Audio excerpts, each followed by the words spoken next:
در مخه د ملک ظریف در کورنۍ او په هغه کې د حاجي قادر او د جمال رئیس د دې ټولو شکریه ادا کوم چې موږ ته دا دعوت راکړي، موږ کور ودانۍ وایو. د هغه ما بعده زه د حاجي رؤوف د خبرې تایید کوم چې کوم مجلس ده وکړي، پر هغه مجلس به زه دوې خبرې درته وکړم. خاص لکه د ملک ظریف کور دا ټیم چې د سربراہ حاجي قادر دی، دا کور زموږ د حنیف آغا په کور پر یو راسته لاس یې د حنیف آغا کور دی، پر چپه لاس یې د نصرو آغا کور دی چې کمه زموږ دا بدي 50 کاله سوې ده. دا خلکو زموږ په کور کې ډېر د مثبت کردار ادا کړی دی.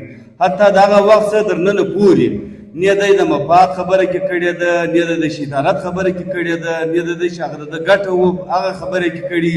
خو در ننه پورې د دا کور د ډېر شکریه ادا کوم چې څونه زموږ سره تعاون شوی دی. پر شو باندې شکریه زه په ځان بار ادا کوم.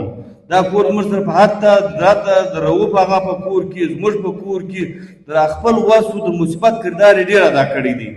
دویم چې زموږ په علاقه کې لکه رؤوف آغا چې وایي چې کم بدي کم ستړیا دی، نو هر مسلمان و هر ورور ته دا خواست کوو چې د خدای دپاره ولاړ سي، دا مجلس سره خلاص کړي.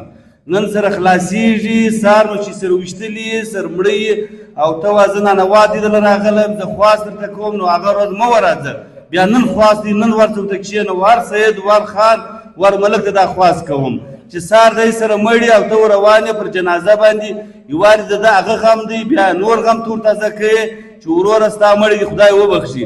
هغه خوا دی مړ شو که بخښل کېدی مې خدای د مړ واستاوي، خدای جواب سوال دی ورسره کوي. خو زموږ د مسلمانانو بیا په مسلمانانو کې د پښتنو بیا د پښتنو کې کوم ضلع کلابلا یا پښین یا چمن چې کوم بیلټ دی، دې ته اوس دا خواست کوم چې هر هغه کور ته راځه د خدای پر قرآن ورته کښېنه، هر هغه سړي ته کښېنه. کوم یو سړی د حسابیت کې د چا کور ته کښېنستلی دی هغه جواب ورکړی دی.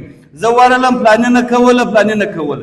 زما د مجلس 55 کاله په دا کې اوسو، هر یو به راغلی کوشش به کړي، وس به کړي، مګر دا سړی را ثابته کړي چې 3 شپې زما پر کور یا د رؤوف آغا پر کور کړي چې د خدای په قرآن کې ولاړ شي، چې په حقیقت را ولاړ شي. پر دنیا هېڅ مشکله نه دی. که مشکله وای زما او د رؤوف آغا به دې چې په 2 ورځې حل کېږي، هغه دی وه چې 4 به دی وي. زما به دې جلا وه، د رؤوف د جلا وه، د رمضان د جلا وه، د غلام علي بارکزي د جلا وه. 4 به دی چې په 2 ورځې حل کېږي او د هغه د 2 ورځو مرکه هم کېږي، خلاص هم کېږي، نانوات هم کېږي، ډوډۍ هم کېږي. په پښتانه کې به شاید سوي هم نه وي. خو زه دا خواست درته کوم چې وروره را ولاړ سي. بس یو بل ته مه سره ګورئ چې ته به ولاړېږې، زه به ولاړېږم، ملک صاحب به ولاړېږي، خان صاحب به ولاړېږي. یاره ته ولې نه ولاړېږې؟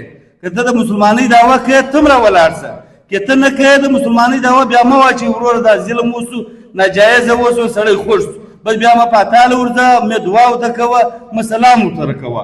بس دا دعا درته کول چې د خدای دپاره کې را ولاړ سي. ور دعا ته دا وایم او پر بدو چې کوم سړی یې مشر دی، وروره زه دا ځوانان ته خواست کوم چې ملګري یې مه کوه. که دې پلار دی، که دې ورور دی، که دې ملک دی، که خان که آغا دی، چې هر هغه څوک دی، د خدای دپاره ملګري یې مه کوه، را ولاړ سه. وروره پر شو ملګري وکړه، پر بدو دوی چا ملګري مه کوه. شکریه وروره چې د خبره سوې معذرت څخه غواړو. کور ودان یو